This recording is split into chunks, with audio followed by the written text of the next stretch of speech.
Welcome inside Friday coverage here inside the vault. I'm Bobby Trossett, as always, joined alongside my partner and co-host, Sarah Ellison. It's the 16th of January, and Sarah, all of a sudden you look up, this search process is now 10 days old. It is crazy to think that. 16 days into the new year, a couple weeks removed, of course, from the postseason loss. I keep saying that. It wasn't a postseason loss. It feels like that, being that it was winner take all, but it wasn't.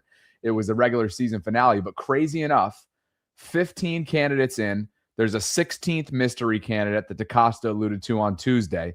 11 now have completed and had their interviews conducted by the team. And now we're learning as of this morning from Tom Pelissero, which is the beginning part of today's show and what it's built around, that the second interview has been granted to a candidate. So that's where we begin today. It's brought to you by our friends at Mando. If you could on the way in, please like the video, subscribe, hit that notification bell, consider becoming a channel member or gift-giving membership this offseason. We'll get to as many super chats as we can as they come in. But Sarah, isn't that wild? Like 10 days in already, and we find ourselves just literally with a laundry list worth of candidates to sink our teeth into that seemingly changes every single hour. There are so many. I mean, Eric DaCosta set up the 16. I think we know about 15. Maybe there's a mystery 16th. And I'm here for the whittling down. So I'm happy to hear that we're now getting down to a second round of interviews. But yet, while we're getting in those second schedule interviews, there's still 4 more others that Jeff Zrebeck is reporting that still need to happen. It's with all the NFL rules and some of these guys still in the playoffs, it's making it difficult, but they're still looking at the Rams pass game coordinator, Nathan Sheila. Can you say it for me? Yeah, I got you. Nate Scheelhaase, pass game coordinator for McVay. Yep. So it's pronounced as house, like what you live in? Yeah, Scheelhaase. Oh, yep. Scheelhaase. Oh, that's easy. Yep. Okay, then there's the Rams defensive coordinator, Chris Shula. Those two are supposed to be on Friday. Then on Sunday, according to the NFL Network, it's Robert Saleh. And then you still have the Bills offensive coordinator, Joe Brady, who also plays on Saturday. So maybe he'll be in on Sunday also. So those are the 4 guys who are still yet that we know of need to have a first interview. Mike McDaniel is the latest that the Ravens announced that have completed. He was in person because he's not still playing. He has been relieved of his duties, so they're allowed to have him in. So he was in last night. And now tell us what's next with these second round of interviews? Yeah, and by the way, by Friday, you mean today for the Rams assistants. So those are happening today. I'm losing track of the days. Yes. Right? Literally, right? That is literally what I'm trying to get at, because I don't know what time it is, really what day it is. I do know the year, and that's about it.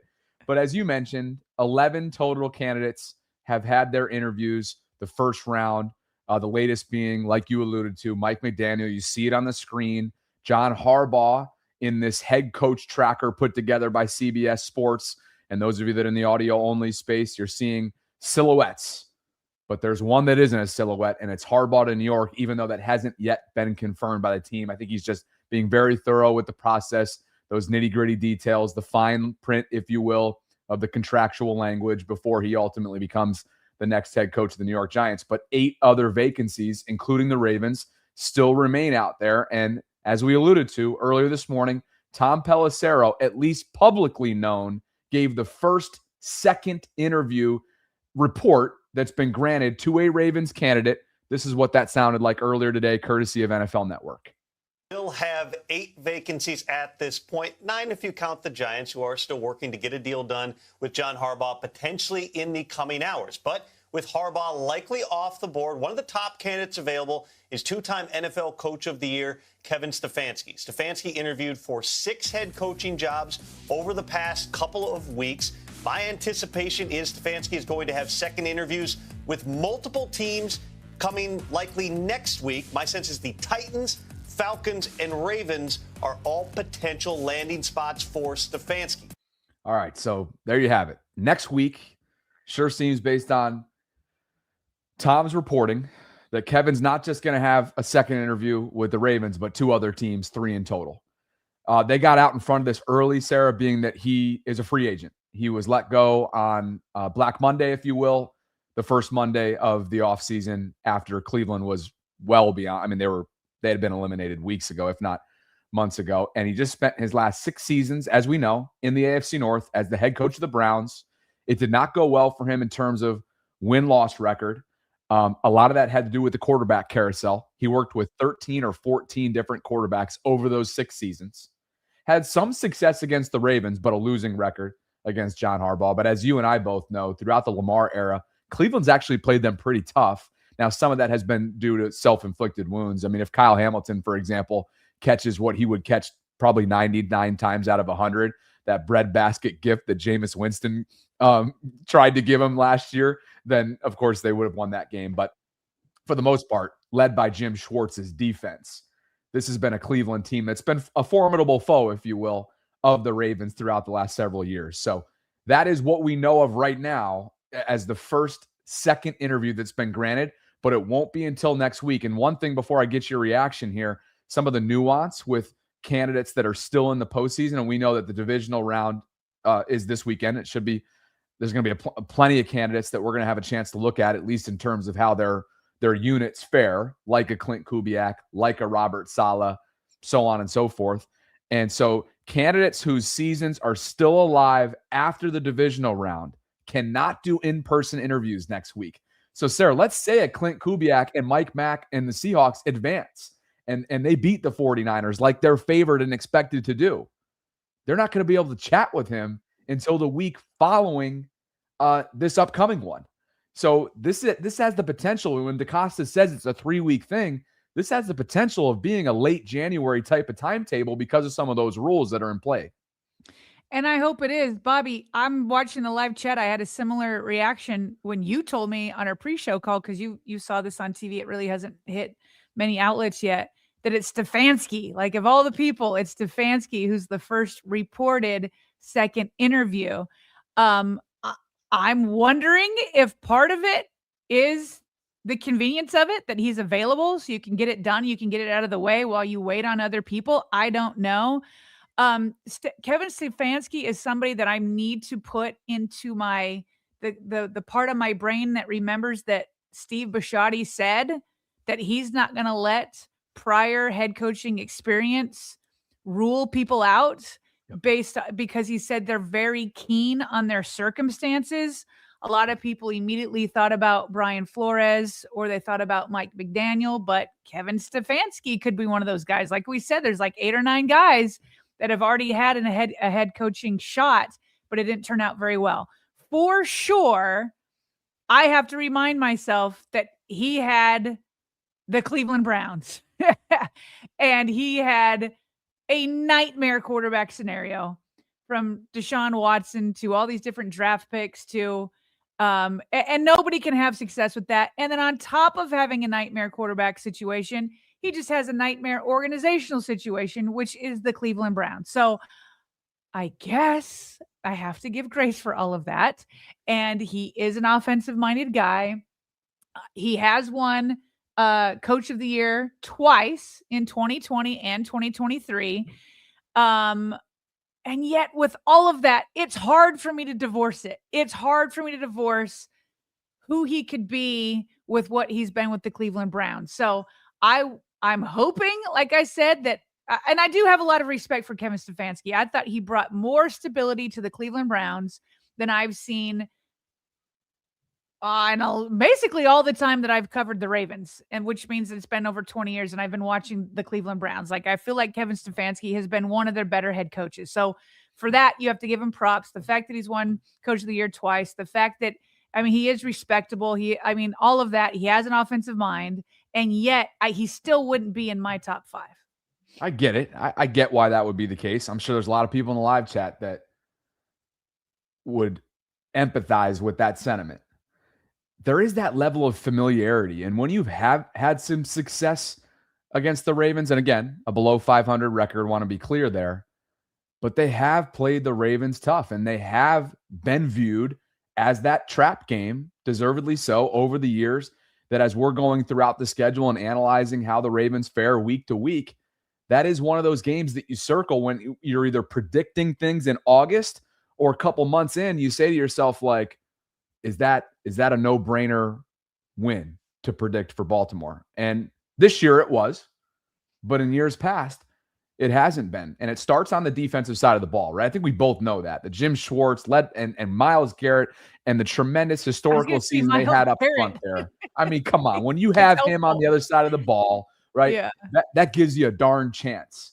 Now, they were only able to come up with, a few wins this year with him. And so he wasn't able to overcome what the other side of the ball was plagued with. And that was a level of inconsistency, a level of a shortage of personnel in terms of playmaking around all the quarterbacks that they had under center. And there wasn't a ton of continuity there. You mentioned one of those Coach of the Year seasons. You know, that's it's an obviously award that is built on media preference, right? The media puts that together just the way that they do with MVP. And so that has to be, you have to mention that. But I think that in 2023, what was maybe most special about the way that he kept that ship afloat was when Deshaun went down and that season was going nowhere fast. And you bring in Joe Flacco in season on the fly. First, it's to Joe's professionalism, the fact that he was prepared enough to go lead that team to a postseason berth. But at the top, Kevin did enough as the head coach, as the CEO, to keep them afloat and bring them to the postseason. That might have been his best performance, if you will, as a head coach over his 6 seasons there. So there's a lot to like, to your point, from an offensive prowess standpoint, the way that he's built and developed quarterbacks. At the end of the day, he does qualify as a retread, as someone who is an ex-coach that, to your point earlier on, Steve Bisciotti says he will be keenly aware of in terms of those circumstances. So again, this is a report from Tom Pelissero. It's unconfirmed by the team, but one of many second interviews that he apparently has lined up for next week is the Ravens. Can we just real quick before we move on to the next news? We didn't really talk too much about McDaniel. I do like, I'd put McDaniel probably ahead of Stefanski. The thing with Stefanski is it's funny because he is the offensive guy, but it's the defense that was the Browns' calling card. And you get why he didn't have a quarterback, whereas he has Myles Garrett. But that's the point, is that a lot of times it's like sometimes the players are more important than coaches, but you don't want coaches to get in their way. And so like he's the offensive mind, but it was the defense. It's kind of like the Brian Billick hire. When Brian Billick was brought over to the Ravens, it's like, oh, look at what he did with the Vikings and the offense over there. But then he comes over here and you have Ed Reed and you have Ray Lewis and all that. And then you have Bowler, And so it's like how much of it is really the coach impacting. And to me, it's just they get you over the top. They get you over the top. I don't know that Stefanski's that guy. Now, with Mike McDaniel, I still love him for OC. And we talked about it yesterday. There were reports that he, from Fox Sports, that he would be willing to take a great offensive coordinator job over a tough situation in head coaching. The Ravens could be one. I think Detroit has an opening. There's one other team that I feel like it would be like a good OC job. Tampa's another one. And Todd Monken is interviewing for that one also. But I would still love him as OC with the Baltimore Ravens. I think you just mentioned the 3 that are pretty attractive from a play calling standpoint on that side of the ball. Ravens, Lions, and Bucks. With the Giants kind of being like in a different bucket because Harbaugh's obviously going to pick his own guy. Yeah. The other 3 have their, well, I guess aside from the Ravens, the other 2, Tampa and Detroit, have their head coaches solidified, right? So they're going to have their opportunity there. The rest are going to come with their staff. Harbaugh's going to pick his staff, obviously, and whoever the Ravens ultimately select will pick theirs. I'm with you. I think that there's a level of intrigue with Mike McDaniel. We're about to get to his former defensive coordinator in the next slide in just a second, and how that is a wrinkle that we learned of yesterday that certainly had you and I and a lot of other people thinking the exact same thing going back to a couple years ago. But I had I thought this was an enlightening conversation on last night's program on my side of things on my channel. And someone made the point that given Lamar's influence and role, right, and importance moving forward with not only the head coach hire, but the offensive coordinator hire, we went back and forth on like, who's the more important one that should be a Lamar guy, meaning the one who reaches Lamar, the one who is able to get the most out of Lamar, the one that jives with Lamar. And to me, I settled on the one who's going to be working with him every day. And that's the offensive coordinator. And so while obviously you want Lamar's endorsement for your next head coach, to me, it is both. Yes, Afia, you're right. It's both. But more importantly, on the nitty-gritty, day-to-day, it's the offensive coordinator. And the more I started to think about Mike McDaniel's personality, the more I was like, wow, I wonder if he would jive. Meaning, I think he would jive well, personality-wise, with Lamar Jackson. They're both really laid back. They're both a little different. And maybe, just maybe, if he doesn't like, to your point, and Greg's tweet that we had earlier, if he doesn't get that head coaching opportunity that he's coveting, and he wants to go take an offensive coordinator job for a year or two, then maybe Baltimore ends up being the landing spot. Yeah, and the good news is if Lamar participates in this head coaching search, he can help influence both positions, the head coach and the offensive coordinator. So luckily, we don't have to choose. But you see where I'm going with that, though? Like, who's he going to be with? Saying who you more intimately involved with on a day-to-day basis. Yes. Yeah. Now that brings us to, unless your head coach is the play caller. And that's a good caveat for sure. Yeah. Remember, they're not looking for John Harbaugh, right? They're not. One of the things that Eric DeCosta said is we want a guy that's really a master of X's and O's, and not that John Harbaugh didn't know X's and O's, but he doesn't call the plays. And although Steve did tell Tony Dungy that he's out looking for his next John Harbaugh. Okay. Didn't he? He did. Your point is well taken. Your point is well taken. As for Anthony Weaver, this is the interesting little wrinkle that we learned of yesterday.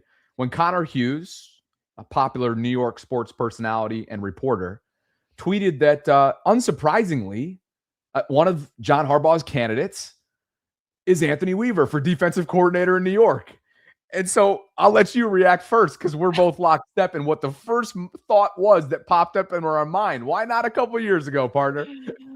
It's like John is over here going over his contract. It's like, okay, I got to start working on my defense and offensive coordinator. Oh man, I probably should have gotten Anthony Weaver. I had him. He was ready to have it. I got Zach Orr instead. Our pass defense went down the tubes.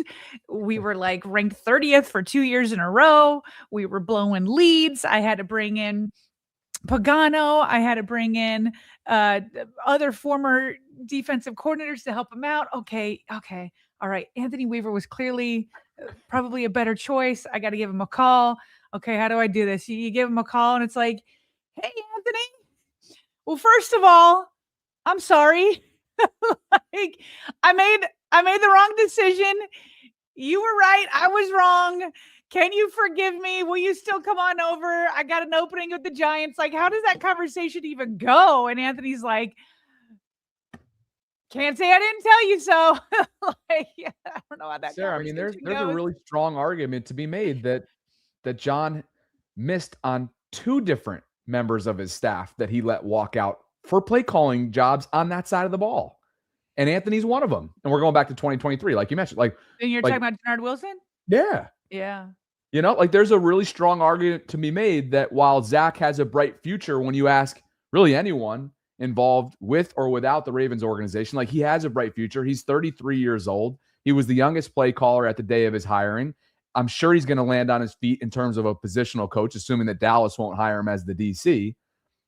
But they may have gotten it wrong, especially when you see that 2 years later, there's this kind of interest in a guy who has a tremendous amount of experience as a coordinator and as an assistant in Anthony Weaver. So I was with you on this one. I saw the tweet. There were a bunch of people that agreed with us on this one that were definitely curiously wondering why that wasn't the case a couple years back. Right. Well, I am too. I would still love to know this. Yeah. I wonder if John was like, look what I just did with Mike McDonald, and that he was the shooting star, and I discovered him, and look at him go. And now I'm going to do it again with Zach Orr. I kind of wonder if that was in his head. Yeah. You know, because it was in my head.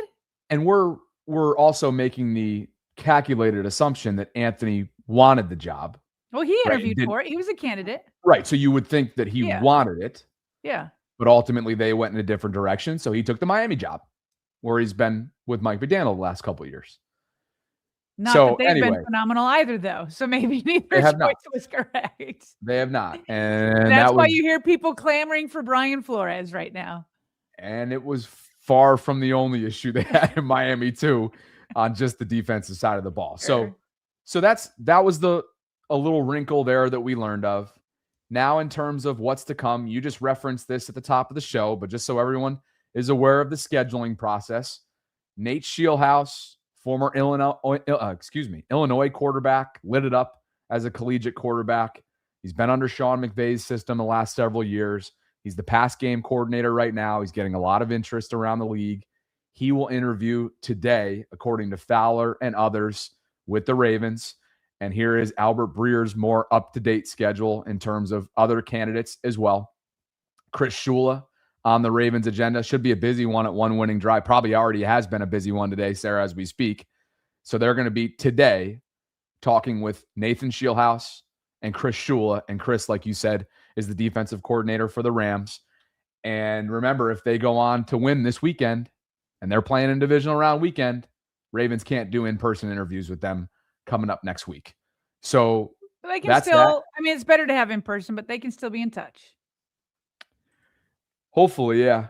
Hopefully some sort of maybe potential follow-up virtual. I'm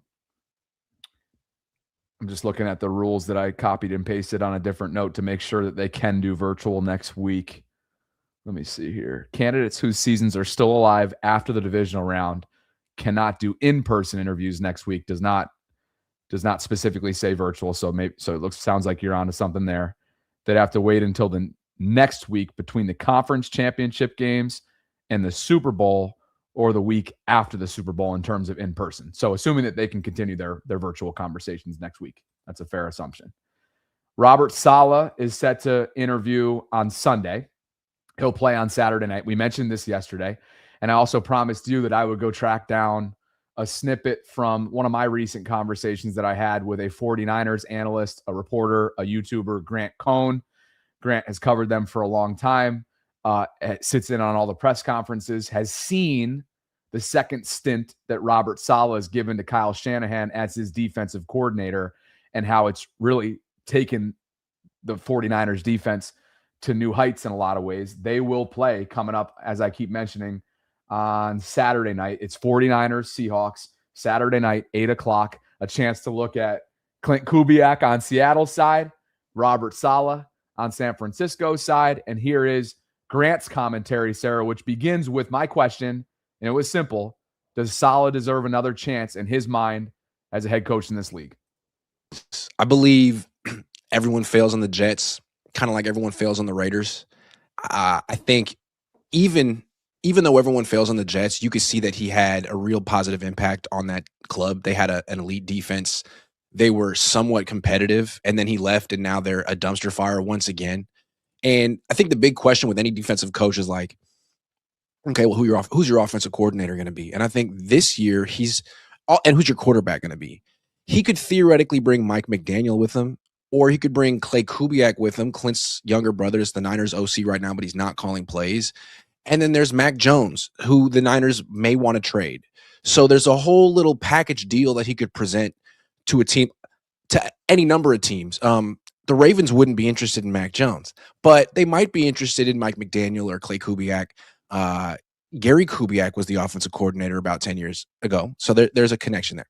Clay's really good. I mean, Kyle Shanahan speaks extremely highly of him. He said a couple of weeks ago, like, no offense to anyone else, but he's as good as any coach I've ever worked with. Meaning, like, I know people think a lot of Sean McVay and Mike McDaniel, but and Clint Kubiak, but Clay Kubiak might be better than all of them, which is really nice of Kyle Shanahan to say. And it might be true. I think he's called plays once or twice in the NFL. So he has a lot to prove.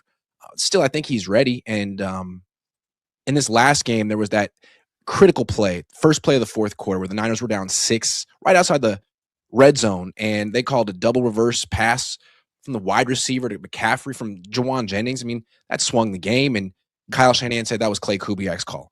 So if he's anything like his older brother, his daddy's probably going to be pretty good. He was an English teacher at Houston High School. It's kind of interesting. Really? Yes. Interesting. And then he went from, was he coaching the team? I think he was coaching the team, teaching English, and then he got like a quality control job with the 49ers on defense. And then he's been working on, he's good. He's a smart guy. Look at it big picture. Kyle Shanahan is universally regarded as a great coach, and he is a hell of a coach. But something happened last year, and they went 6-11, and it's really kind of hard to explain why. Like, they didn't have Christian McCaffrey, but they did have Kittle and Bosa and Warner and Purdy and Kyle, and they went 6-11. And what was different this year? All these guys go down, but Saleh comes back. And I think there's something about, it's not just what he can do as a coordinator. It's not just what he can do for your defense. He really is a great leader. And Kyle isn't necessarily a natural leader. He's a hell of a coach, but he's like laid back and low energy, as opposed to Sean McVay, who's on crack. You know what I mean? Like, Saleh is very high energy. He's a leader of men. It's cliche, but I think it's the truth. And when he leaves, you're going to see a big void in that area. The guy who replaced him initially was DeMeco Ryans, who's kind of like a super Robert Saleh. But once they lost him, they really lost the culture of their team, and Saleh brought it back this year. All right, Sarah, lengthy snippet there from my conversation with Grant Cohn. He's a 49ers analyst from earlier this week, and I'll just kind of blow this up because some of my takeaways I transcribed. You know, the simple question, does he deserve another chance as a head coach? And he says, I believe he does. It's not just what he can do as a coordinator. It's not just what he can do for your defense. He really is a great leader. He's very high energy. He's a leader of men. It's cliche, but I think it's the truth. And when he leaves, you're going to, meaning when he leaves San Francisco, if he leaves San Francisco, you're going to see a big void in that area. The guy who replaced him initially was DeMeco Ryans, the current head coach of the Houston Texans. Once they lost him, they really lost the culture of their team. Saleh brought it back this year. And then, of course, we'll get to this in a second because I want to hear your reaction first and foremost. The Clay Kubiak potential pairing from a staffing standpoint. We'll get to that in a second. Your thoughts on Grant's assessment of Saleh potentially round 2? Yes, the positives for Saleh are kind of what he's saying, and you can see it and feel it. It's very easy. The energy, the culture, like he just kept saying the leader of men. I mean, all that pops off the screen whenever you watch him on the sideline. Guys seem to get jazzed around him. That being said, Zach Orr was the same way. So that isn't everything. Like, Zach Orr certainly had a ton of energy, but what's different is that Saleh had better defenses, right? So 2019 ranked in the top 5. I mean, he actually has defenses playing well, and ranking highly. He also talked about him being able to bring a coaching staff. Yeah. So that's all good news. In terms of Clay, did he say that it was Kyle Shanahan said that he might be better than all the other offensive coordinators like Clint and Mike McDaniel? Is that what he said? So he did say that. And part of it, not that part, but a part of it is transcribed on the bottom here. It says, quote, he could theoretically bring Mike McDaniel with him, or he could bring Clay Kubiak with him. That's Clint's younger brother. He's the 49ers OC right now, but he's not calling plays. Clay's really good. Kyle Shanahan speaks extremely highly of him. And to your point, whether it was hyperbolic or not, he did go on stood very tall and screamed it from the rooftops that he is very, very high on him, especially when it comes to the other potential offensive coordinator candidates that are out there. And as we have discussed, it's going to be a brother-on-brother type thing this weekend because Clay is on the San Francisco side. Clint's on the Seattle side. You remember Gary well from your time with the Ravens, who was the OC in 2014 before he took the Denver head coaching job. So just as you forecast the potential candidate and his staff that he might bring with him, I just found it to be intriguing. Yes. I think the only thing that would bring me pause on Clay is that he isn't the play caller. You know, same thing that hurts the guys coming out of Kansas City when Andy Reid's doing. I mean, Kyle Shanahan is the play caller. Clint, that's what he does because he's with Mike McDonald. And so you feel good. And maybe I have PTSD from Zach Orr, right? Because at least with Mike McDonald, he went out to Michigan and he called plays as a defensive coordinator for Michigan. Like Zach just hadn't done it. So maybe Clay has called plays elsewhere that I'm unaware of. But the fact that he hasn't. See, that makes me high school. Yeah, that makes me nervous. It's like we're trying to get Lamar Jackson over the hump. Clay's got clearly a great pedigree. I'm sure he has a phenomenal offensive mind, but sometimes it's like, is this what we want? Is to like, he gets his first shot with Lamar Jackson to call plays. So that's why I would still put his brother Clint above Clay. And maybe Clay has a higher ceiling. I don't know, but I just don't know that I want to take that chance when we're in the prime with Lamar and we're looking to really take advantage of things in the next couple of years. That's fair. Grant called him unproven, and he is. Yeah. He's the offensive coordinator who does not, on a full-time basis, call the plays under Kyle Shanahan. That's the reality of it. He's a former quarterback at Colorado State. He's 37. He'll turn 38 in October. He was the offensive coordinator at Strake Jesuit College Prep for several years in the mid-2010s. He became the head coach there for a few years, and then, like Grant mentioned, Shanahan brought him on to be a defensive quality control coach in 21. He then shifted to the offensive side of the ball, became the assistant quarterbacks coach from 22 to 23, promoted to offensive passing game specialist in 24, and then promoted to, so you see the track that he's on. He was promoted this year to OC, but he's not the full-time guy on that, on that front. But to your point, it's the pedigree. You are forecasting. There is a level of risk attached to this, as there would be with any other candidate out there that doesn't have NFL play calling experience. But that's the Robert Saleh discussion when you look at his potential tree and the potential staff that could come along with it. So appreciate Grant for his time over on my personal channel. And let's get to some super chats and a read here as well, because we have Mando back in session, Sarah, one of our longer standing partners that come in and out this time of year, and we're glad to have him back with us. Certainly some men mask their body odor with sense. Mando men get the job done right. Don't mask it, Mando it.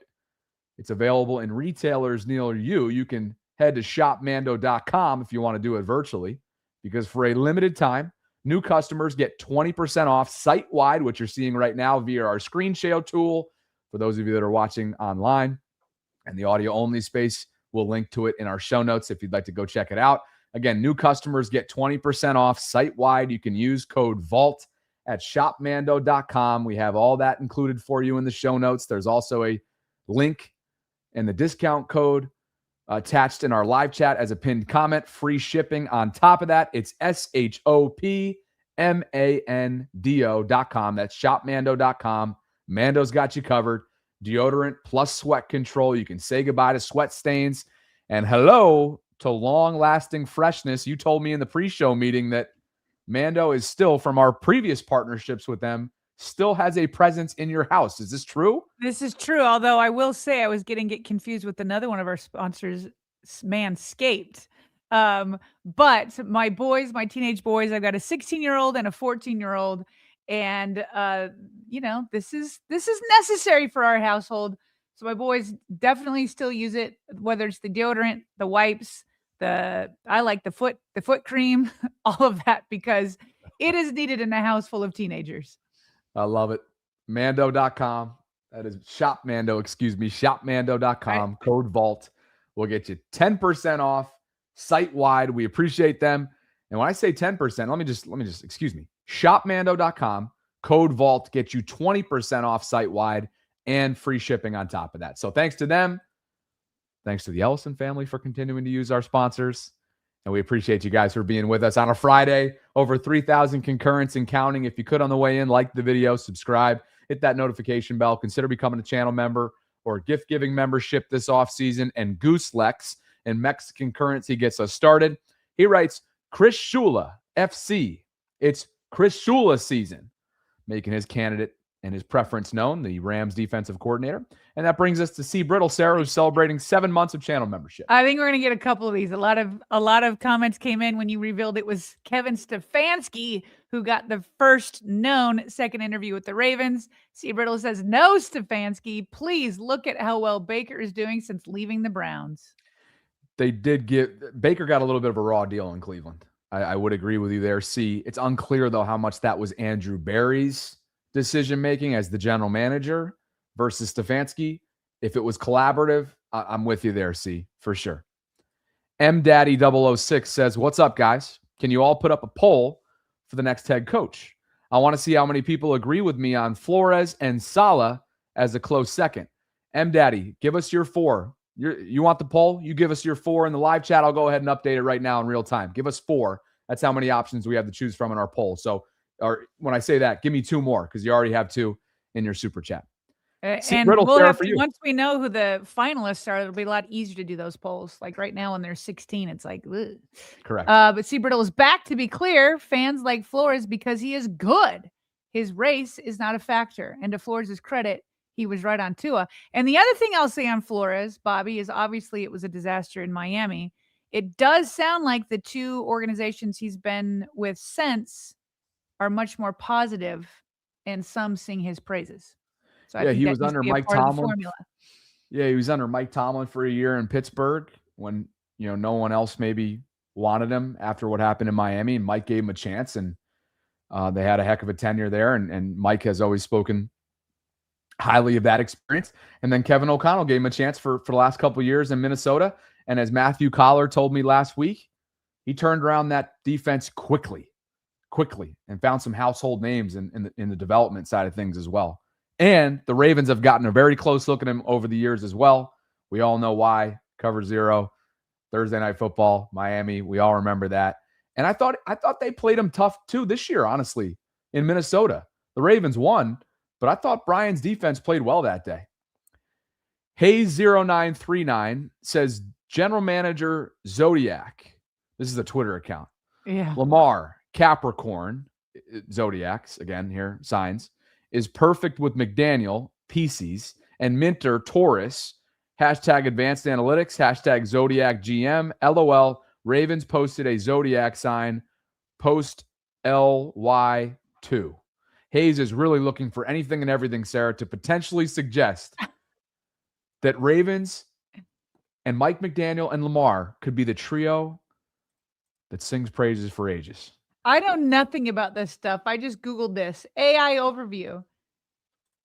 Pisces and Capricorns compatibility stems from their opposite but balancing natures.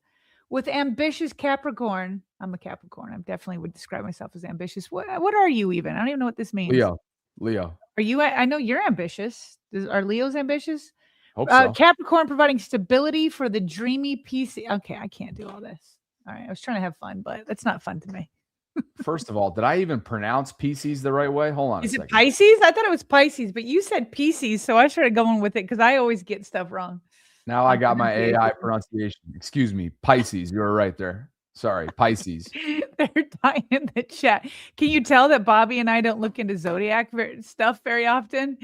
Hayes, why did I get this one? I mean, there is a lot to decipher here, Hazy. Thank you for this. There is a lot to look into. Pisces. Thank you. Justin, bring him up. The chat is killing me right now. Okay.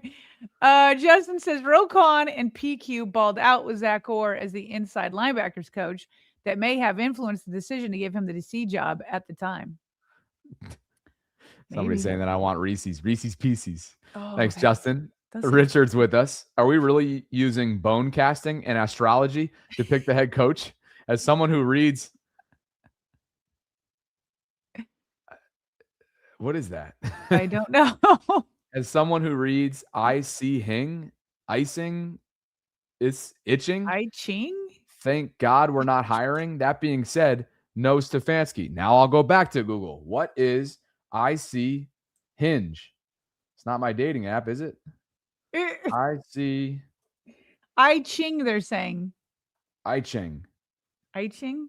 An ancient Chinese divisionation text that is among the oldest of the Chinese classics. Okay, Richard. Okay, we'll talk about that later, Richard. I'm not well versed on I Ching at all, but I trust you, Richard, that there's some sort of philosophical reason that motivates you to read that, or maybe it's just your family background. Anyway, moving on to streams. We're off the rails. Dreams, bring us back. Please don't make me Google anything else. Okay, Brian Flores is my top choice, he says. Bart Scott on Get Up says, this team won both its Super Bowls with a great defense. I saw that. McDaniel as the OC would move the needle. Unbelievable.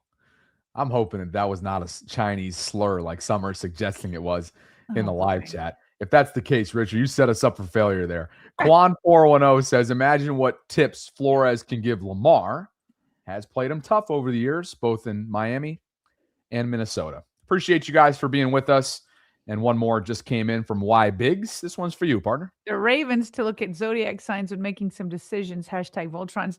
Didn't like there is a funny video once where Eric DaCosta pretended that all of that was like big into his drafting strategy. You remember that video? Gosh. It was like one of those April Fool's videos I think they put out. How many years do you think we're going back? I don't know, a couple. Thanks, Y Biggs. Appreciate you guys for being with us today. Sarah, as the John Harbaugh hiring starts to kind of finalize and materialize, it's much more than materializing. They're still finalizing it, I guess, in New York. Some of the fine print, if you will, and getting this thing across the finish line.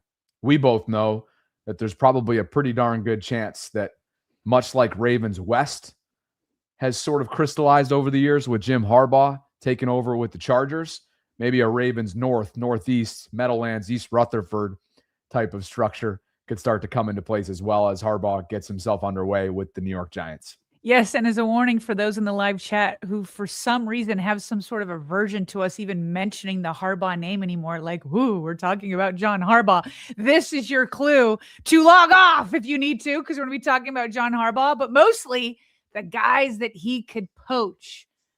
Oh, such a scary name for some people out here. But the Baltimore Sun, Brian Wacker, he talked about the players and the coaches that John Harbaugh could target to bring with them. As you said, we're going to have the North Ravens, the Ravens North. Okay. Who are the guys that could be taken? Some, it's like, have at it. Others, it's like, how dare you? Okay. So we're going to start with the coaching staff.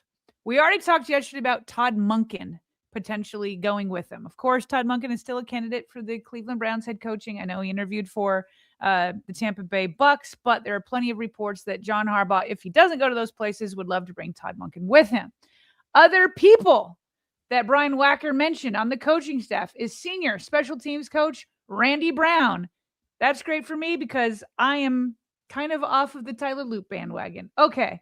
Defensive line coach Dennis Johnson, running back coach Willie Taggart, who apparently was in on letting Derrick Henry not come back out in the fourth quarter. Apparently, according to John Harbaugh, they all talked about it, so I don't like that. Assistant special teams coach Anthony Levine Sr., outside linebackers coach Matt Robinson, inside linebackers coach Tyler Santucci. Bobby, is there anybody here that you're like, don't go, we want to keep you? Santucci, I think he's a coveted candidate to be a future coordinator. Was really, really popular when they tapped into him to replace. Oh gosh, of course I'm going to forget now. I think it's Mark DeLeon. I think he was the guy that was let go after a really tough linebacking season in 2024. So Santucci comes to mind. I feel like Randy is a lifetime Harbaugh guy, so that wouldn't surprise me at all. And I like Randy personally, so that feels like a loss, but I get where you're at in terms of some of the special teams deficiencies that have popped up over the last couple of years. And I'm not just talking about Tyler. Like, I'm talking about as a unit. Yeah.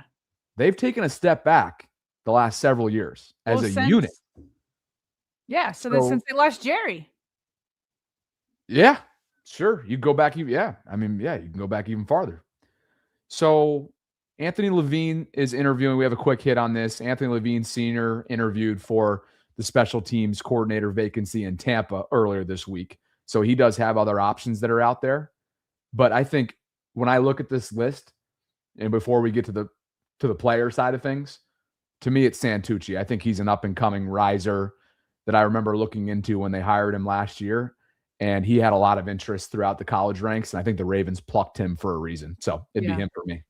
So two names that are well, I guess I'll first address Randy. Randy isn't like the special teams coordinator. He works more with like the kicking unit and what they kind of do there and the specialists there. But because Tyler Loop was his handpicked guy, I need objective eyes on Tyler Loop this offseason. And it can't be one of those things where it's like, well, we used a draft pick on him, so we're sticking by him. I would like to see competition based off of what Bisciotti and Eric DeCosta said. It seems like they're sticking behind him, but I'm hoping to have an objective set of eyes, a new set of eyes that comes in is like, I don't know. Can I ask you a follow-up there? Can this kid make it or can't he? Sure, go ahead. Yeah, just in terms of just genuinely curious. What of his shortcomings concerns you the most? And I'm going to give you three options. And you could, I mean, all three of them will probably be among your list, but tell me what you're most concerned about. He was 1 of 4 from 50 plus. So there's a level of prove it there, right? That wasn't necessarily consistent enough at the NFL level. 2, 8 kickoff penalties were an NFL worst, and that gave a lot of teams short fields. That was a problem. 3, the clutch factor in the end. Out of those 3 things, now I assume that's your list, but what of those 3 is most concerning to you that would want competition this offseason? I mean, definitely all of them. I made this case the other day that it was like, it wasn't just that he missed the last kick. It's that he was having issues elsewhere. And so I've never had complete confidence, even from 40 or whatever, it's just, I've never had complete confidence. So I'd put the clutch and just the psychological factor behind it now. Like people can get, I mean, that type of miss in that type of environment can like destroy you and take Tyler Loop out of it. I mean, any player like that, it just can get in your head. And so he could come back and start kicking super well in training camp, and then he gets in that position again. And how do you not in the back of your head be like, oh, please don't let this happen again. Oh, please don't let this happen again. You know what I mean? Instead of being like, I got this. You know what I mean? So I do think it's the clutch thing, but I also do think it's 50 plus. Like you're a rookie kicker. Your leg should be strong from far. And you are 1 of 4 there. And then you could never really quite fix the landing zone thing. So all of it together, plus back in college when his college coach came on our show and he had to explain away some of the misses back then. And so this isn't just a Steelers game thing. It's all of the above. But if I only got to pick one, I would pick that. I just don't know that he can overcome that in his mind, that it's going to be, that's any player. It's not just Tyler Loop. I'd be like, can a kicker overcome that? And ultimately, if the Ravens stand by him, like to your point, sure seems like they're going to, based on the Tuesday press conference. The reality is they won't know if he can overcome that shortcoming until he's next in that position. And That's the price that you pay. That's the life in the NFL and life as a decision maker. So, but obviously those 3, we both know that those 3 deficiencies of his from his rookie season are the ones that will be following him in terms of evaluation going into his sophomore season, if you will. Yes. And before we get to players that can be poached, because that's really what this whole segment's about, we're kind of going down a rabbit hole. But there's 2 names that are not listed here from the Baltimore Sun. One that I'm happy is not listed, and one that it'd be fine. But Warhop and T. Martin are not on here. I would like to see, I think T and Lamar get along well. So I think it'd be nice to have T remain, whoever the next offensive coordinator is. George Warhop, he's not on this. Remain as the quarterback's coach. Yes. Right. Yeah. Yes. Yeah.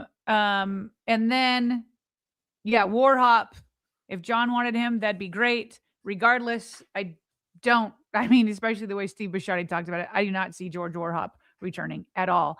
And I don't even know that John Harbaugh would hire him either. Based on what Bisciotti said Tuesday, it'd be very, very surprising to see him back in that role. And look who's in the live chat right now. Road Graders, a.k.a. Cole Jackson's making it clear what his preference is for George Warhop's future. Matter of fact, now this would be quite the the drive for him, Cole, coming not only into the States, which some say you're not allowed in the States. I was told that or saw that on social media the other day, Cole. So you're going to have to get into the States, drive to Baltimore, wherever George is in the offseason, and then drive him back to New York. That's a heck of a request. Pretty generous there, Sarah, from Cole, don't you think? Pretty generous. What a selfless guy, willing to sacrifice for the greater good. Where are you going next in terms All right, of next we're going to move to players, and this is the biggest one. Isaiah Likely. Lots of jokes going on Twitter that maybe John Harbaugh himself, right, was like, hey, guys, we should re-sign Mark Andrews. Let's not overpay Likely, only to tell his next offensive or next GM in New York to go ahead and sign him. But as Wacker writes here, it sounds like, I mean, obviously the Ravens were trying to re-sign him. Yeah. There were even reports that it was like super close at one point before the season started.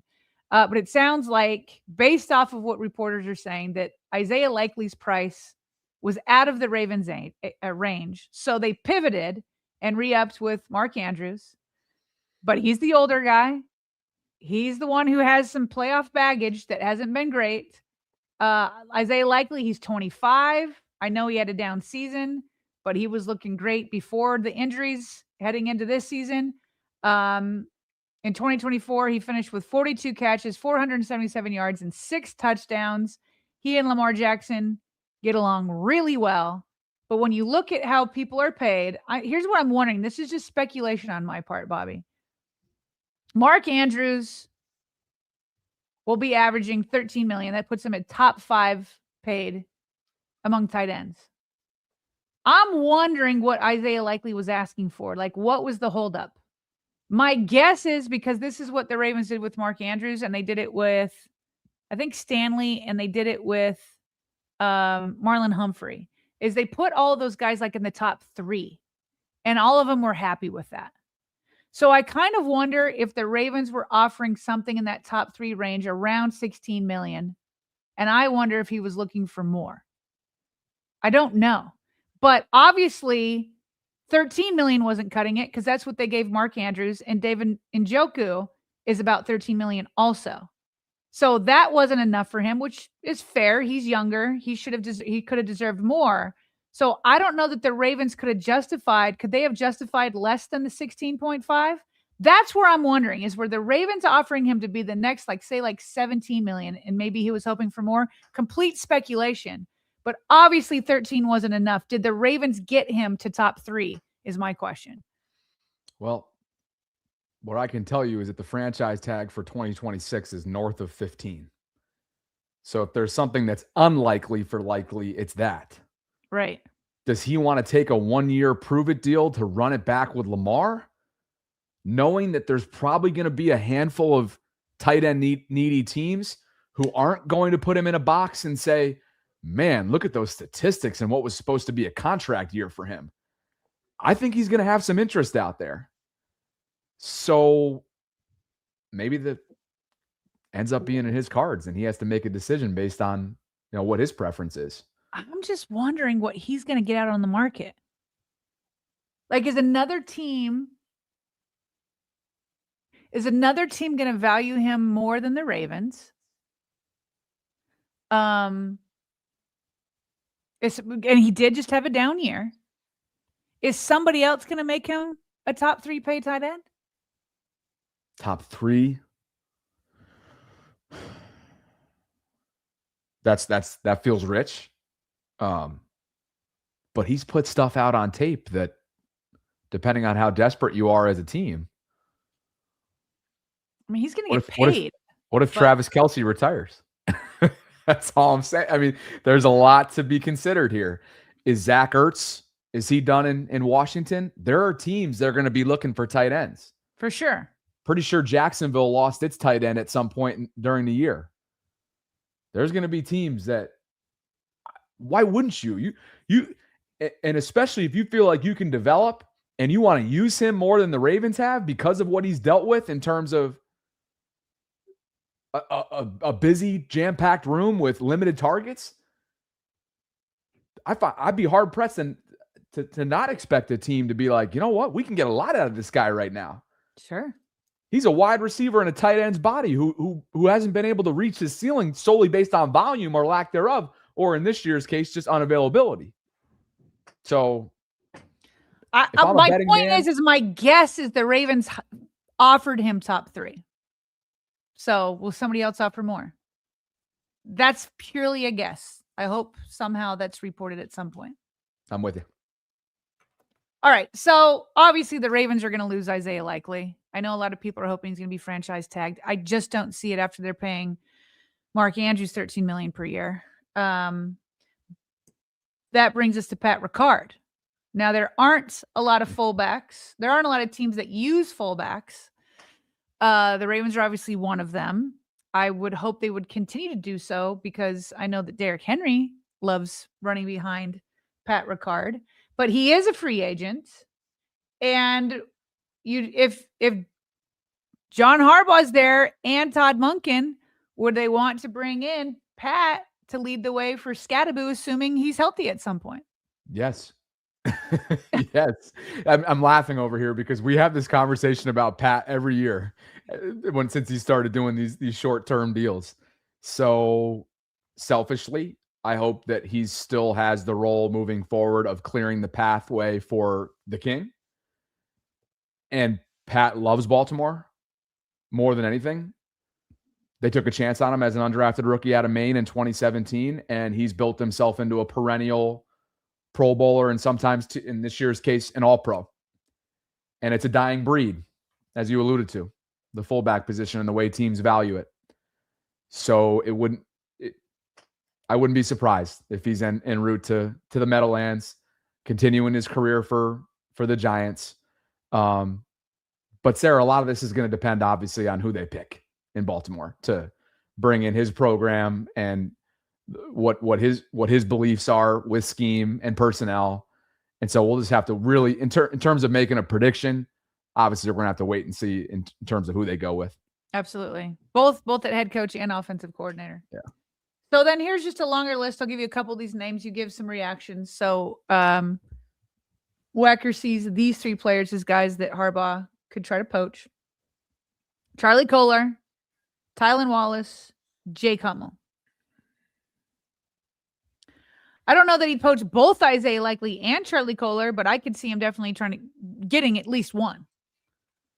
I could as well. Tylan Wallace does special teams. John loves that. So does Jake Hummel. John loves that. I love Tylan as like wide receiver 5 and a special teamer. I mean, there is nobody that takes advantage of his opportunities more than Tylan Wallace. He's always there for one big play. I don't know how he does it. So I love Tylan Wallace as wide receiver number 5. But again, a new head coach and a new offensive coordinator may have their own number 5s that they love. And John Harbaugh will be like, hey, come on over here. Yeah, biggest loss on this page that stands out to me is the guy that you have pictured. Yeah. I think Charlie's an unsung hero for this team that does so much in between the lines, not directly involved with the football over the years as a blocking tight end who built himself into a blocking tight end. Remember, you go back to Iowa State, you look up his numbers in his highlight reel. This dude was the Isaiah Likely, the Mark Andrews of his team. He was a high volume guy, acrobatic guy. Sure, his speed doesn't wow you, but he's a locker room guy. He's a glue guy. I don't know if he'll be back. Listening to his post-game, his final press conference of the year, I think it was on locker room cleanout day. I can tell, you can just tell this guy's itching to have a bigger role in the National Football League, and he knows he's capable of occupying that. So to me, that he knows it, and yet he's been such a phenomenal teammate. I know. Remember, we had him on the show during the draft. Yeah. And I was like, wouldn't you want it, Charlie? Don't you want it? And he would not say it. I love Mark and I love Isaiah, and I'm so happy for him. He would not say, yeah, I'd love to have a bigger role. Is he not the best of the best? I mean, come on. Such a good guy. He's genuinely married this offseason. He is. And remember, he was that 2022 onslaught of 4th-round picks. Remember they had like 6 or something that year. He was one of them. Likely was another. So, yeah, that would be a big loss if he ends up leaving in free agency. Yeah. And so real quick here we're going to talk about John Harbaugh, everybody, the boogeyman. Like, it's so funny that we can't talk about a former coach of 18 years a week after he was let go. So we're still going to talk about him. So anyway, the news on his contract, the negotiations that are going on, it's not final, but it sounds like it's going to be 5 years, Bobby, for $100 million. Say that in your Dr. Evil voice with the pinky. I mean, 100. I mean, he only did it for 1 million. $100 million is the asking price. It sounds like that's what he's going to get. That would put him at 20 million per year, and it would tie him with Andy Reid, according to USA Today, for the highest paid coach. Only Andy Reid makes that much, 20 million. Sean Payton is number 2 at 18 million. John with the Ravens was at 7 million, so he was number 3. Why wouldn't he go out with all these teams wanting him and being like, yeah, I want to be paid as much as my former mentor, or still current mentor, former employer. So John Harbaugh was number 3. Mike Tomlin, number 4 at 16, along with Jim Harbaugh at 16. Sean McVay, Nick Sirianni, both at 15 million. Then you got Kyle Shanahan and Mike Vrabel at 14 million. Then tied for the 10th spot is both Ben Johnson and Kevin O'Connell for 13 million. So, Bobby, is 100 million, 20 million per year the right amount of money for John Harbaugh? Oh, I thought you were going to go in a different direction. Well, is it the right one? Is he overpaid is the question. Yeah. Yeah. I mean, when you look at I didn't expect you to say that. When you look at the list, what have you done for me lately? Yeah. But then again, when you're when you are mindful to what the needs and wants, desires, and necessities are for the New York Football Giants, I get it. They're desperate. I get it. They need him. They feel like they need him. They're dancing in the streets for a reason. And I think the Mara family and the Harbaugh family kind of cut from the same cloth. It's a family business for the Maras. There's other owners around the league. I think you know who they are that kind of jet in and out for games and have their, hands in a bunch of different business ventures all throughout the world.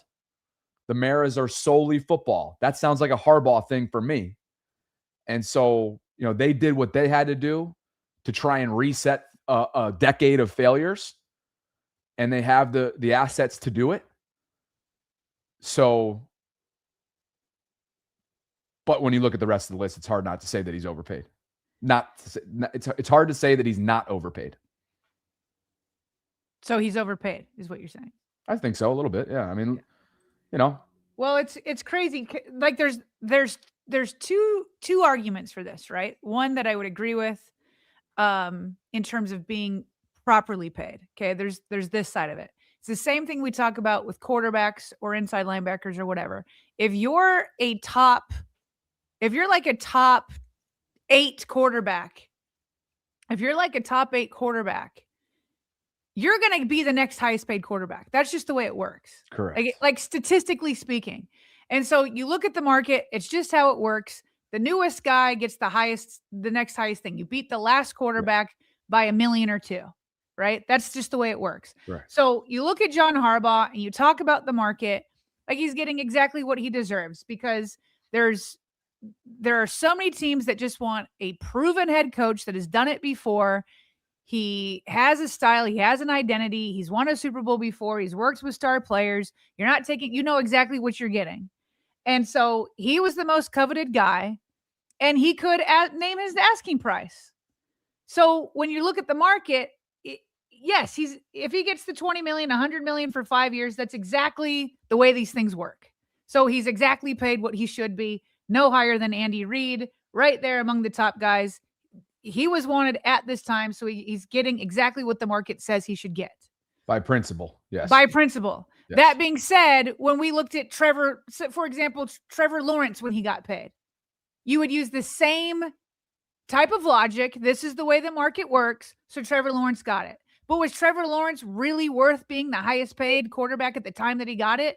No. Did anybody really expect, outside of like the super hopeful of the fans of his team, that like he was worth that and that he was going to be like taking them to higher grounds? No. And so to me, is John Harbaugh for sure like he's paid as the best and that means he's going to take him to the Super Bowl? No. So there's just two different lenses that through which you can look and say, okay, for the market, of course, that's the way it works. But does this mean he's going to take them to the Super Bowl? No, but the Giants probably, I don't know what they expect. They're expecting playoff contention. I think he can do that. Sure, give him $20 million per year if that's what your expectations are. And if he takes them to the postseason as Vrabel, Johnson, Cohen did in year one with their respective groups this season, the statue building might start to be designed in New York. That's how badly they need relevance within the New York Football Giants community. I'm telling you right now, Sarah, the statue design will start. What do you got for us on the national level? Which is why Stephen A. Smith is one of the very few people who are like, hold up, guys, because for example, if you go read my former column that I used to write and started over at the Ravens, you go over to Late for Work for yesterday, and they just put in tweet after tweet after tweet after tweet after tweet after tweet of national media saying this is a phenomenal move. And I do think it's a good hire, by the way. I do think John Harbaugh is a great coach, by the way, for sure. I'm not saying any of that. However, sometimes people's reactions go to an extreme. And the way they're talking in New York, especially among the fan base and others, that he is a savior, that I have to stop short of. And that's what Stephen A. Smith said on First Take yesterday. And Dan Orlovsky and Ryan Clark, we're not loving it. But Stephen A. Smith is just bringing a little sanity. Yes, John Harbaugh is a good coach, maybe even a great coach, but a savior? He's telling everybody, let's chill a little bit. John Harbaugh definitely deserves a job. He definitely deserves to be a head coach, but am I thrilled? Am I over the moon about it for a New York Giants franchise that's been 7-27 over the last 2 years? Not particularly. I think that this is one of those situations where, you still got the GM that's there. And if you're John Harbaugh, you're bringing Todd Monken with you, the guy that doesn't know when to give Derrick Henry the ball half the time. So, I'm looking at it from that standpoint. And I'm saying, my God, I wonder why you love this clip. Henry the ball. You're going to give it to Scatterable? I just don't know what you're going to do right now. My whole point is that you had Lamar Jackson for the last 7.5 years and you couldn't get over the hump. We know how you guys struggled this year. We've heard noise coming out of Baltimore about how he seemed a bit detached and whatever. I like John Harbaugh. I like him a lot. I know that the man can coach. I'm not trying to be disrespectful in any way whatsoever, but he's not walking out the door in the same fashion that Mike Tomlin walked out the door. He was pushed out. It's a good hire. I'm just saying it's not knocking my socks off. That's all. You seem like your socks are. I think it's a great hire. I think this is the best day the Giants have had since they won the Super Bowl. This is their biggest win since they've won their last Super Bowl. This is a man that if you just looked at Harbaugh and you thought of adjectives to describe Harbaugh, you would say accomplished, established, stable, consistent, connected, leadership. This is an enormous hiring for the New York Giants. I think it's the best day the Giants have had in many, many, many years. This is a huge win for the Giants because the Giants don't have to guess. John Harbaugh has the least questions about him amongst any coach that's going to be in this coaching hire or this coaching cycle. The way I'm looking at it is I'm looking at the Philadelphia Eagles, I'm looking at the Dallas Cowboys, I'm looking at the Washington Commanders, and then I'm looking at the New York Giants and saying, is it a gimme that they're going to go to the playoffs because John Harbaugh just arrived as their head coach eventually? No, it is not. Because why? What have you done for me lately? So I'm going to look at the New York Giants and I'm going to say these years of ineptitude, since you won the Super Bowl in 2011, how god-awful you have been as a franchise since that period of time. This man is going to walk in here and all of a sudden the savior has arrived and the metamorphosis is kicked in and change has automatically arrived. No, I'm not looking at it that way. Sarah, I was looking up some text just to give you the perfect correlation to everything they're talking about here from guys that hit me up yesterday. Yeah. Honestly, can't remember the last time I was excited for the Giants franchise. This is the biggest, best day in Giants franchise history since their last Super Bowl. We have the roster. Now we have the coach. Just a few of several texts along those lines that came in from past friends of mine from college, high school, you name it, that love the Giants and have been living in insignificance for a decade. It's bananas, Bobby. There's that, your text that you're getting from your New York buddies, the arguments and debates and fights that are breaking out on Twitter between Giants fans and Ravens fans. It's just hilarious. But here's what it is. Here's what it all comes down to. It's all about your expectations and where you're coming from. They only won 4 games last year. They haven't been truly relevant since their Super Bowl in 2011, right? That was 2011. Ravens won theirs in 2012. They had a couple playoff years, but they have been so below even mediocrity that they're like, of course they're through the roof. And I don't want to steal that joy from them. Part of me doesn't, but part of me does. If you really are seeing him as like a savior that's going to change everything. Like I said, he's definitely going to make them better. But here's the thing. Where Ravens, so that's where Giants fans are coming from. Where Ravens fans are coming from is like, one and done in the playoffs isn't cutting it. AFC Championship game wasn't even cutting it because the Ravens fans know their potential, and that's Super Bowl. That's Super Bowl, and John Harbaugh rejected that. He rejected Super Bowl or bust. He rejected it before the season, and I was like, no, that is wrong because that is the expectation. It's not just the journey here in Baltimore anymore. We've been on this journey. We've been to the divisional round. We've been to the AFC Championship game. We have a 2-time MVP. We have a Super Bowl roster. It's not good enough not winning the Super Bowl. Whereas in New York, it is good enough. And there's the difference. John, maybe, I don't know. Could John go to the Super Bowl with the Giants? Maybe, but I certainly wouldn't bet on it. He will take them from a 4-win team to a playoff contending team. That's what I think. That's what my prediction would be. Could he do more? Sure. There's always a possibility, but that's what I think. And what he will do for them is not good enough for Baltimore anymore. And that's why he's gone. So these fights, they're just fighting.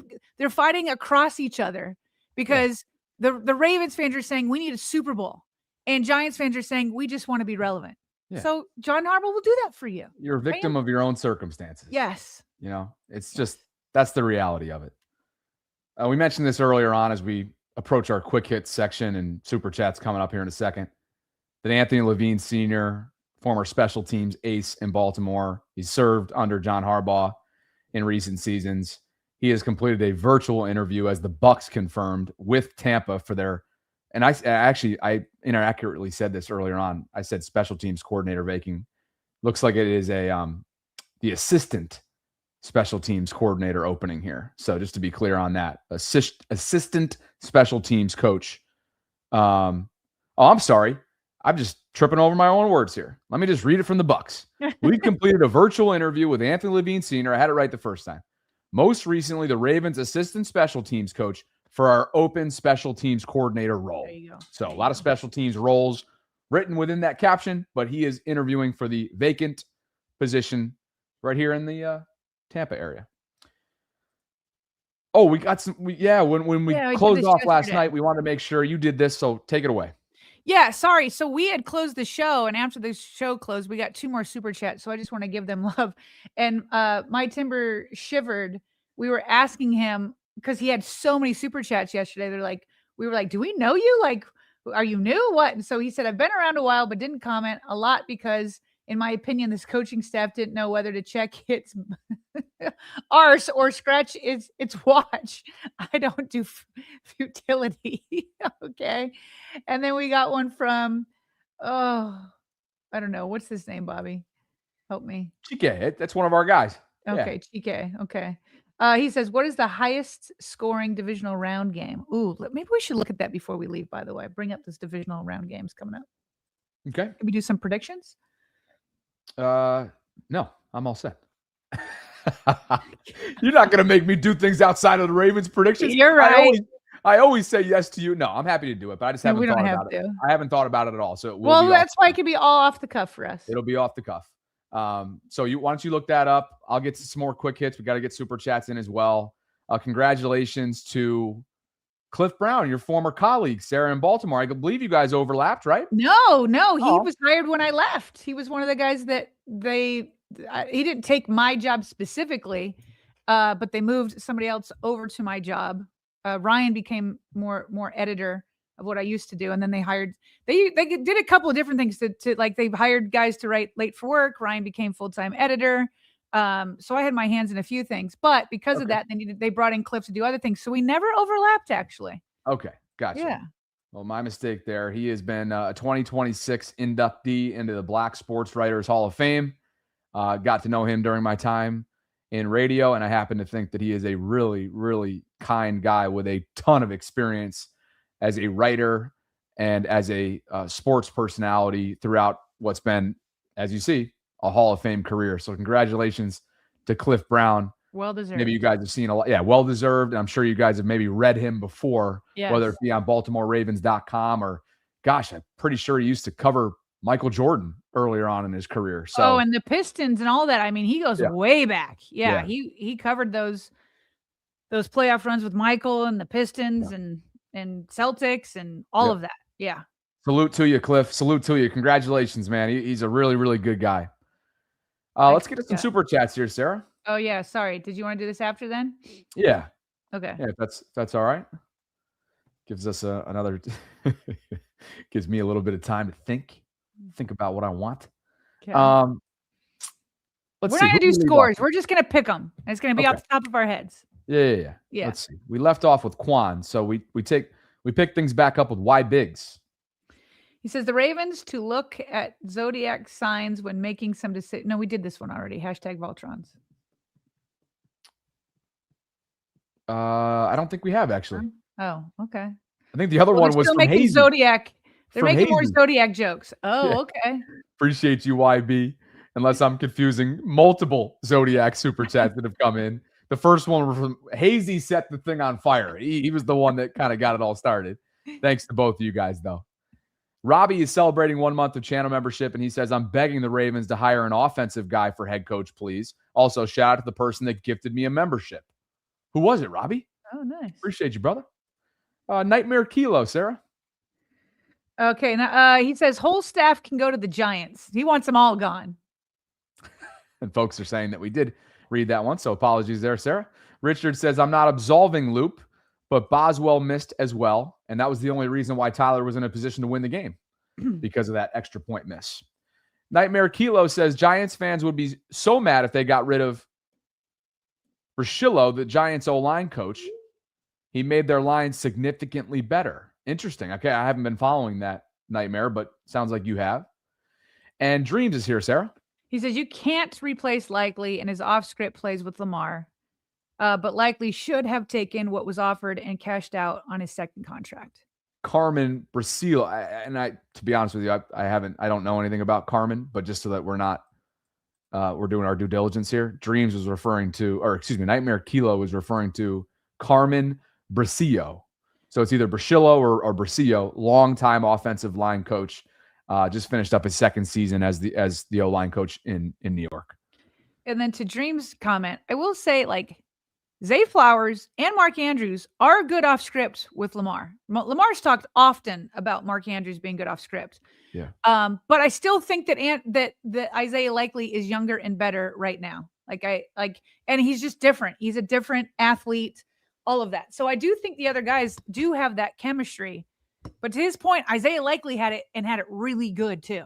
Look, what's going to be really interesting to watch is how much of Lamar's guy is Isaiah Likely, and how much did that influence, if any, if at all, the free agency coming up here. Right. And just another point. Sorry, go ahead. Well, will there be a team that Femi said it earlier on in the live chat? He thinks Isaiah is going to get 3 for 45 from someone out there. You're not saying no to that. I don't think.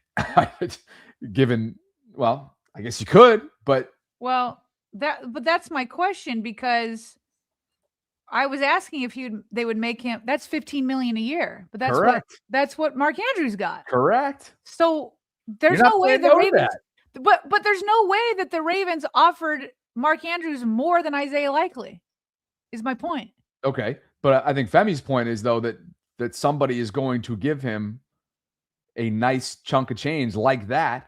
But I think he could have gotten that here, is my point. If they gave it to Mark, they probably offered more to Isaiah. Maybe, but does he finally say, gosh, I bet on myself. I went down. I got to go take this now. And then he left Lamar for that. I know. That can't. If he gets $15 million with somebody else, then his bet didn't work. That's right. Exactly. And I think is that the harsh reality that he's faced with what happened this season? That's the question I have. Or does he say yet again to run it back with Lamar? I'm going to take a 1-year deal, run it back in Baltimore, and then go get triple that or double that number the following free agency. Anyway, to Dreams here and his thing here, he said likely should have taken what was offered and cashed out on a second contract. This is his second contract, so I don't know if he meant a second contract. I don't know. Maybe take a 1-year deal. Is that what he's saying? I don't know. The biggest shock of this whole thing is if they tag him. They can't tag him. Be surprising if they did. Zayad writes, remember, it's a number north of 15 for the franchise tag. Zayad writes, Miami uses fullbacks, bring Butch Berry, offensive line coach, plus Brian Flores. Zayad is on, as you can tell. Take a look at his profile photo, Sarah. Zayad's updated profile photo, bottom left. Take a look. Is that Brian Flores? It's not just Brian. He's got Ravens gear on, Brian, as well. You see that? Yeah. And by the way, I misspoke. I just brought my slide back up. They paid Mark Andrews $13 million. Okay. So $15 million. I still have a hard time thinking the Ravens didn't offer that. I would really like to know. The clarity slider says $100 million for, quote, we need to clean that up in terms of Harbaugh, the clarity slider. Mm-hmm. My timber shivered. Sarah picks up where he left off yesterday with us. He says people are talking like likely is top 3. Are Bowers, McBride, and Kittle out of the league? Likely ain't bad, but dude's best season, not even 500 yards. Y'all talking like he is harder than woodpecker lips. Some of his verbiage, I've never even heard of some of this stuff. I am fascinated by Timber Shivered. And Sarah, he came on yesterday too and was dropping all this on my personal channel as well. I happen to love my Timber Shivered. Even though I don't really know whatever he's talking about half the time. But Sarah, he makes the point. He makes a fair point. Yes. Like you'd be paying likely off of potential. And we need to go back and look at Mark Andrews' numbers, but I think Mark had a lot higher numbers in his rookie contract than Isaiah Likely. But he also wasn't. But he also wasn't contending with another Mark Andrews on the roster. And Charlie didn't come in until 22, and Mark had already been there since 2018. So there's minutia, there's context to be added in here. But there's been contracts before, Sarah, and there will be contracts again awarded to people based on forecasting, based on projection. And it wouldn't surprise me if in that spirit of projection, Isaiah gets paid and paid handsomely by a team that needs him this upcoming season, particularly given his postseason resume. So here's Mark Andrews. Rookie year, 552 yards, 3 touchdowns. Second year, 852, 10 touchdowns. 2020, 701, 7 touchdowns. And then here's his fourth and final year, 1,361 yards and 9 touchdowns. Put some respect on his name. Yeah, I still would have paid Isaiah over Mark. I just want to know what the numbers were. Jeff, where you at? Dreams writes $100 million for blowing leads and dumb faces. Still having Harbaugh PTSD. Zayad says can't game manage in year 18 because it's too fast equals 100 million. See the trend that's starting here in the super chats? Yeah. Kay Robbins here with us. I know change has to happen, but I'm tired of losing the magic on our team. Talking about the free agents makes me sad. LOL. Goose Lex writes, who's got it better than us? Am I right? All in caps, by the way. I think when people use caps, they think that we're going to listen to them more. Not the case, Goose Lex. That's going now back. Now they're going to just do it to troll you because now you've talked about it 2 days in a row. Now you're just going to get all cap stuff. It's an inside joke from, I think, earlier in the week. I can't remember if it's in the No, Discord but last week yesterday you said it to Femi, and Femi's like, "Yep, I do think you're going to listen to me more." I know. Oh, but you're saying it spans back even before that. Okay. Yeah, and I know what I'm doing, by the way, when I say it. Okay. Robbie, for you. Robbie says, I feel like the Ravens offered likely 12 to 13 million, but he wanted 15 million. But why? Like, there's no way. If you're giving 13 million to Mark, I'd have to think that they offered him more than 13 million. I'd have to think it. Maybe it was 14 and he wanted 15. I don't know. Okay, anyway, he says Ravens don't want to give him the franchise tag, but maybe got close to it. Thanks, Robbie. Bauer Power says, woof. You celebrating 10 months, first of all, meaning he's been with us since March when we first opened up channel membership. So salute to you, Bauer. But Sarah, give the people what they want. Woof. Oh, Bauer Power. Your girlfriend. Woof. That is an all-time movie. Sarah, divisional round weekend has arrived. And you want to know how it's an all-time movie? Because my kids like it, and they want to watch it every Christmas. When a movie comes out when you're a kid, and then your kids ask to watch it every Christmas, you know it's an all-time movie. It is all time. And quite honest, we all will rip off the one-liners like it's nothing too in our family. Yeah. And that is the sign of an iconic movie. It's just like The Christmas Story with Ralphie. That came out before I was born. I still like watching it. Yep. That's how you know. No doubt. Okay, divisional round. Sorry. Okay, here we go, Bobby. Off the cuff, just say it. Bills or Broncos? Who wins? Broncos. Me too. San Francisco, you've brought me over, by the way. Yep. 49ers or Seahawks? Go. Seattle. Me too. Texans, Patriots. Houston. Ooh, I'm on the fence. I'm going to go Pats. Okay. All right, last one. Rams, Bears. Go. Rams. I'm with you. So we only disagree on Texans, Patriots. Now, let's just quickly rip through this and say, in every game, there's something to watch from a Ravens perspective, given the candidacy. So let's just rip through this quickly. Joe Brady's the offensive play caller in Buffalo. Made the list of 16 with the one mystery candidate to interview with the Ravens. Vance Joseph's the defensive coordinator for Denver. Already interviewed with the Ravens. Same thing with Davis Webb, who's the quarterback's coach, pass game coordinator under Sean Payton on the offensive side of the ball. 2 things to watch, 4:30 Saturday. The Kubiak brothers square off later that day, 8 o'clock. Clay, as we already talked about earlier on in the program, offensive coordinator who does not on a full-time basis call plays under Kyle Shanahan. Robert Saleh is the defensive coordinator for the 49ers, both of whom potentially, Clay is not, but could potentially come with Saleh if he were to be hired somewhere else. Question for the chat. Okay. Are they rooting for Mike McDonald to get a Super Bowl, or do you not want to see it because it would hurt? Especially the people that wanted Mike McDonald to become the head coach. This is like, do you want it for him, or are you like, I can't take it. I can't see it. I don't want to see it. This is going to be an ugly live chat in a second here. Clint Kubiak, of course, is his offensive coordinator, just to rip through some of these more candidates, right? Houston, nobody on that I'm sorry. So 3 of the 4 games have Ravens candidates of interest, because the 3 o'clock game on Sunday does not. At least, yeah, you're right. Reported Texans, Patriots. Based on our candidate list that we've been going off of, there's nothing in the 3 o'clock game. But that doesn't mean it's not going to be a great game. I think. Are you kidding me? The way Houston's defense plays, so going up against that high flying offense and Drake May on a MVP role.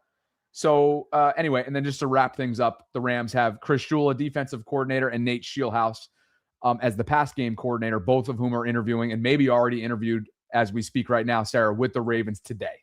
So those are your candidates going into the weekend. And remember, no in-person interviews can be conducted with any team that moves on from this round next week. Live chat is all for Mike Mack to get a Super Bowl. Good for them. That's actually easily. That's good. I'm glad they had a little bit of a reasonable take on that, right? Yeah. More super chats. Timber Shivered is back, and he says JLC and Dan got enough mouth for 3 sets of teeth. Joseph Burton writes, missed the start. Who got the second interview? Kevin Stefanski. And it's reportedly from Tom Pelissero, as we have in the live chat. Or excuse me, in the title. It's a report. Not confirmed, a report. But a pretty reliable one. Definitely. NFL, and on the NFL Network channels. Pelissero, yeah. Yeah. And Bauer Power has gifted 5 channel memberships. Appreciate you, brother. Yeah, 5 new so channel nice. Voltrons. Yeah, have officially reached status. So maybe this is how Robbie. Oh no, it just came in. I wonder who gifted Robbie. Anyway, It's funny because it seems like gifting memberships has been more of an off-season thing than an in-season thing. Did you notice that? yeah. There yeah, was so much gifting last off-season. There wasn't a Yeah. lot, and now it feels like it's picking up again. I don't know. Yeah, I don't know. Evan, congratulations on getting married at the courthouse. Enough with the narrative that Tom Pelissero didn't say what he said. He said what he said, and we'll say it one more time for the people that I guess just have selective hearing. We'll have 8 vacancies at this point, 9 if you count the Giants, who are still working to get a deal done with John Harbaugh potentially in the coming hours. But with Harbaugh likely off the board, one of the top candidates available is 2-time NFL Coach of the Year, Kevin Stefanski. Stefanski interviewed for 6 head coaching jobs over the past couple of weeks. My anticipation is Stefanski is going to have second interviews with multiple teams coming likely next week. My sense is the Titans, Falcons, and Ravens are all potential landing spots for Stefanski. I guess you guys can take that as it is, but we're giving you literally what Pelissero is saying, including the report, Ravens first, second interview granted in head coach search. Easy Boy, Curry. oh boy, if that's not what he meant, he sure led us down that road. He said he's got second interviews next week, and then he named the Ravens and 2 other teams. So, yeah. Easy E. Curry writes, just want to say thank you, Sarah and Bobby, for making my day every day at work. Appreciate you, Easy. Look at him. Look at him in that. Is that a Voltron hat he's got down there? Yes, it is. Oh, wait. No, sorry. Jordan hat. Jordan hat. That's Jordan. Yeah. Easy E. Curry. I think we have like a hunter green like that available. Thank you, man. I don't think so either. But that's a filthy hat, and I look like a Vault logo at a distance. LSC 758 is with us. Says Rams, I do not want a new quarterback to win before Lamar. Okay. Easy E. Oh, so Stafford would get a second. Yeah, Stafford would get a second. Easy E. Curry on top of the super chat has become a new member. So welcome to official Voltron status. Easy E. Curry 8749. And Sarah, that brings us to Zayad. Says, is it normal for a second interview decision before firsts are done? I got to say, I haven't done a whole lot of head coaching coverage since John Harbaugh has been the coach for 18 years. Yeah. I don't think it'd be crazy to have one scheduled. You know, a lot of it has to do with these guys' schedules that are still involved. They haven't spoken to a lot of guys like the Rams folks until today because of their schedules. So a lot of that has to do with that, Zayad. Sarah, in the Discord group, just to show a little bit of love to Evan and his new wife, they walked down to the D.C. courthouse the other day. So congratulations to Evan and his no longer fiance, to his missus. Can you zoom into that? Like on your yeah. Let's just do this instead. I don't know why I can't. Here. There we go. Okay. Man. Congratulations, Ev. Look at you, Ev. Look at you in the tux. Look at these guys, man. When was that? Look at these two. Discord. When did he get married? Yesterday, I think. That was yesterday? Yeah. And he's here with us today? I know. Take a look. It's just a court. I think it's just a preliminary type thing. And okay. I don't know, Evan. You haven't even told me, but I'm assuming that he's walked down to the courthouse and maybe they'll do a celebration with all the Voltrons, including the 5,900 that are with us now. We'll wait for the invitation to come in on that side of things. So it was yesterday. He just confirmed it right now in the live chat. Congratulations, man. Yeah, congratulations, Evan. That's awesome. You guys look great. Yeah. Happy for you. And look at the way everybody reacted. I love it.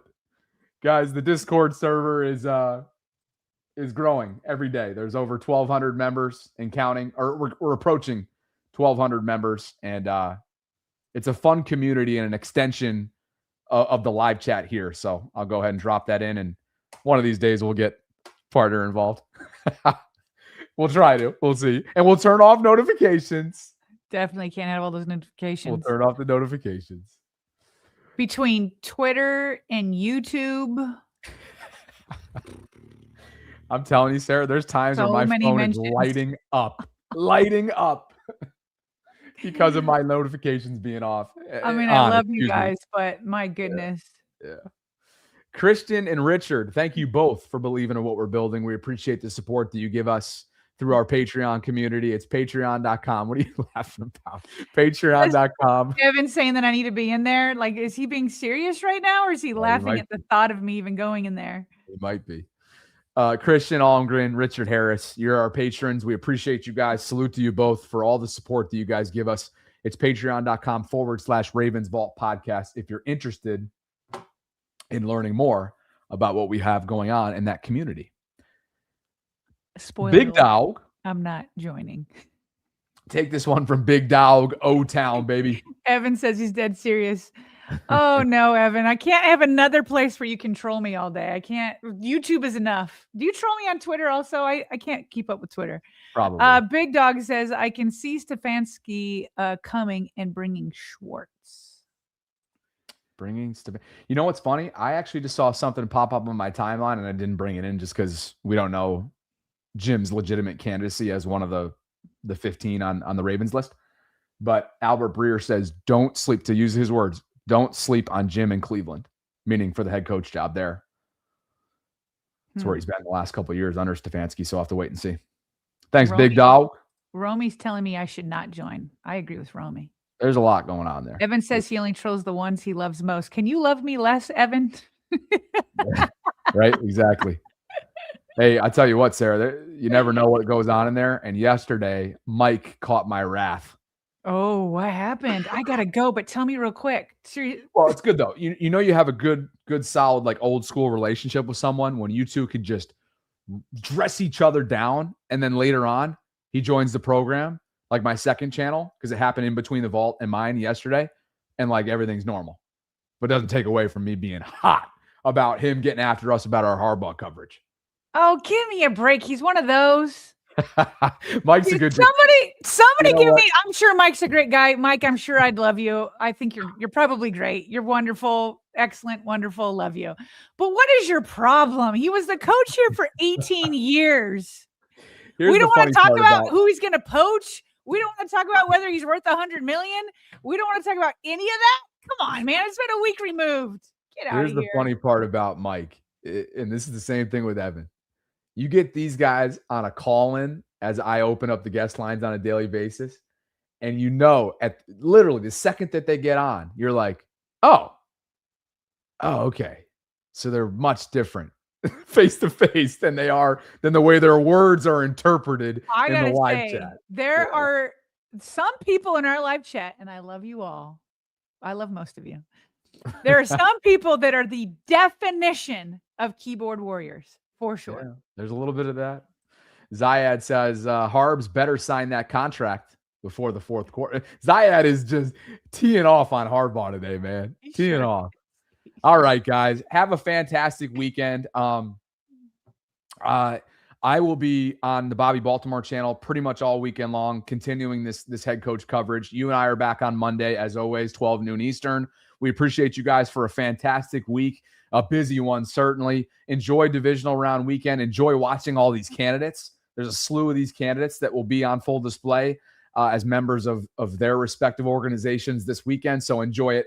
Thanks to Mando. Thanks to you, partner. Thanks to all of our super chat donors. And most importantly, thanks to all of you who never miss us, whether it be in the audio only space, whether it be on YouTube, whether it be on Twitter. We appreciate you all equally. For Sarah, I'm Bobby signing off. Enjoy. And VAULTRONs, as always, thanks for spending some time with us.